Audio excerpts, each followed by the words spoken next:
अस्सलाम वालेकुम, मेरा नाम है माज़मुल्ला। केएसबी का मार्केट आउटलुक प्रेजेंट करते हैं। तो let's start with the news regarding budget है कि आपके जो प्राइम मिनिस्टर हैं मिस्टर शहबाज शरीफ, उन्होंने कहा है कि गवर्नमेंट जो है वो फुल जो बजट तैयार करी है that is in line with the IMF and जो IMF की रिक्वायरमेंट्स हैं हम उसको पूरा करेंगे।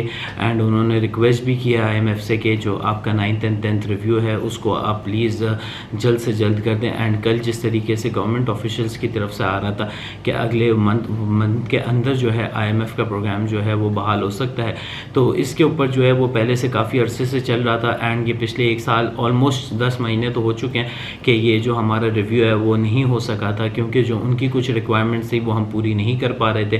फ्रेंडली कंट्रीज़ से जिस तरीके से हमें सपोर्ट रिक्वायर्ड थी वो भी नहीं शो हो रही थी।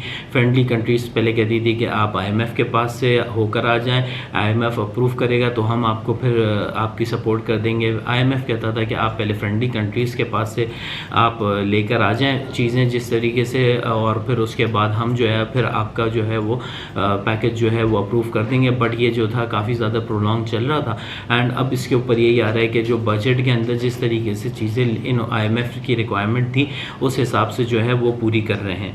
इसके अलावा अगर आप देखें तो import limits on furnace oil threaten by summer electricity supply, ये भी एक चीज़ आ रही थी सामने के जो आपकी इम्पोर्ट है, आप अगर देखा जाए तो पिछले 10 महीनों में पाकिस्तान ने अपनी इंपोर्ट के ऊपर काफ़ी ज़्यादा रिस्ट्रिक्शन की हुई है। एंड अब इसी तरीके से आपकी जो इंडस्ट्रीज़ थी रॉ मटेरियल जो लेती थी उनको काफ़ी ज़्यादा प्रॉब्लम्स फेस करने को मिले थे।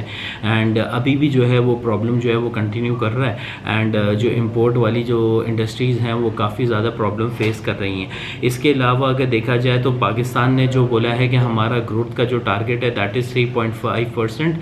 एंड इसके ऊपर जो है वो हम कहते हैं कि ये काफ़ी रियलिस्टिक है और हम जो है इसको नेक्स्ट ईयर जो है वो अचीव कर सकते हैं। इसके अलावा अगर देखा जाए तो वर्ल्ड बैंक ने जो GDP ग्रोथ है उसको डाउनग्रेड कर दिया है 0.4% से।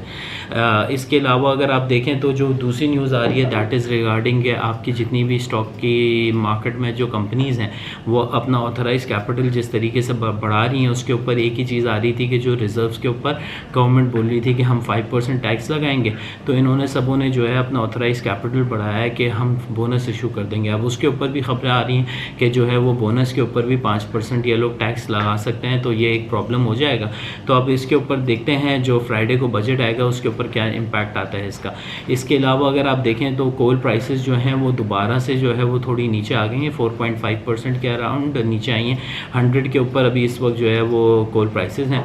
एंड इसके अलावा अगर आप देखो तो जो आपका ब्रेंट है वो 75 के अराउंड ट्रेंड कर रहा है डॉलर्स पर बैरल के ऊपर। ओवरऑल मार्केट के अंदर जो व्यू है, मार्केट के अंदर व्यू जो है वो रेंज बाउंड लगता है। मार्केट पिछले 2 सेशन जो है मार्केट ने जो क्लोज़ किए थे वो पॉजिटिव क्लोज़ किए थे, तो आज का भी सेशन इसी तरीके से लगता है कि एक पॉजिटिव ट्रेंड होगा मार्केट के अंदर, फिर थोड़ा सा सेलिंग प्रेशर आ जाएगा, फिर दोबारा एक थोड़ा पॉजिटिव में मार्केट बंद हो सकती है।